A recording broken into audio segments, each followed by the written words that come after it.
आज यानी 16 सितंबर को भारत में कोरोना के केस 50 लाख के आंकड़े को पार कर गए हैं। एक्टिव केस हैं करीब 10 लाख। पेशेंट्स या तो अस्पताल में हैं या तो होम आइसोलेशन में कहीं भी हों, लेकिन अगर वो गंभीर हैं या उम्रदराज है तो एक ज़रूरत बड़ी है, ऑक्सीजन की ज़रूरत। और इसका एक ही ज़रिया है ऑक्सीजन सिलेंडर। लेकिन अचानक से मेडिकल ऑक्सीजन की किल्लत की जुड़ी खबरों की बाढ़ आ गई है। पहले सरकार की बात सुनते हैं। केंद्रीय स्वास्थ्य मंत्रालय का दावा है कि देश में मेडिकल ऑक्सीजन की कोई कमी नहीं है। अस्पतालों को ऑक्सीजन के नपे तुले इस्तेमाल और अच्छे मैनेजमेंट पर ध्यान देना चाहिए। मंत्रालय के सचिव राजेश भूषण ने पूरा गणित गिना दिया। देश के कुल कोविड मरीजों में से करीब 6% ही हैं जो ऑक्सीजन सपोर्ट पर हैं। इन मरीजों में से भी 3.69% हैं जिन्हें सिर्फ ऑक्सीजन दी जा रही है। 2.17% हैं जो आईसीयू बेड पर ऑक्सीजन सपोर्ट ले रहे हैं। महज 0.36% मरीज वेंटिलेटर पर हैं। हमने राज्यों से बात करके कहा है कि व्यवस्था चुस्त रखें, ऑक्सीजन की कमी न हो। लेकिन क्या वास्तव में स्थिति इतनी सरल है, सहज है, जितनी सरलता सहजता से सचिव साहब बात कह गए? आइए जानते हैं। पहले उत्तर प्रदेश को देखें। यूपी में कानपुर, लखनऊ जैसे शहरों में ऑक्सीजन सिलेंडर की खपत इधर 3-4 महीनों में 4 गुना से ज़्यादा बढ़ गई है। दाम भी 2 गुने हो गए हैं। कानपुर शहर की बात करते हैं। हिंदुस्तान अखबार में छपी रिपोर्ट के मुताबिक शहर में रोज़ 10,000 ऑक्सीजन सिलेंडर की खपत हो रही है।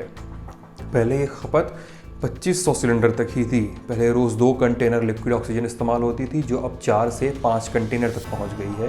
ये ऑक्सीजन पहले 22 से 24 रुपए क्यूबिक मीटर मिल जाती थी, अब दाम 45 रुपए प्रति क्यूबिक मीटर तक पहुंच गए हैं। सिलेंडर रिफिलिंग 200 से 250 रुपए महंगी हो गई है।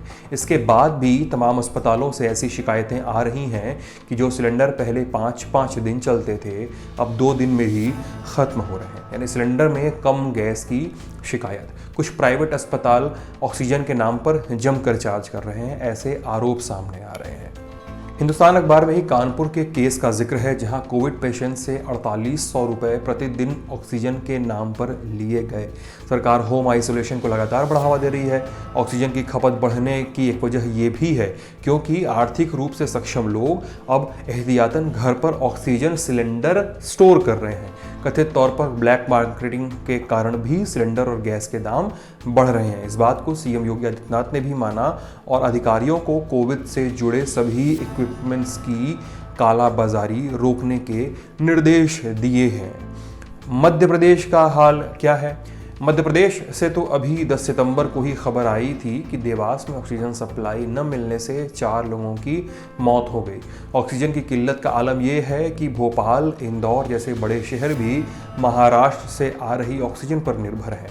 कुछ दिन पहले एमपी के मुख्यमंत्री शिवराज सिंह चौहान ने कहा भी था कि उनकी महाराष्ट्र के सीएम उद्धव ठाकरे से ऑक्सीजन सप्लाई को लेकर बात हुई है। हालांकि राज्य सरकार का दावा है कि प्रदेश में ऑक्सीजन उत्पादन क्षमता करीब 180 मीट्रिक टन की है और खपत करीब 120 मीट्रिक टन की है। ऐसे में अगर कमर्शियल इस्तेमाल कम हो जाए तो डिमांड भर की सप्लाई आराम से हो जाएगी।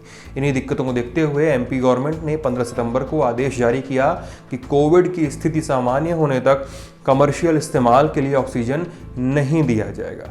पड़ोसी राज्य है महाराष्ट्र, तो उस पर चलते हैं। इंडियन मेडिकल एसोसिएशन महाराष्ट्र के डॉक्टर अविनाश भोंडवे ने एनडीटीवी से बात करते हुए क्या कहा था कि महाराष्ट्र को जितनी ऑक्सीजन की ज़रूरत है उसका 60% ही मिल पा रहा है।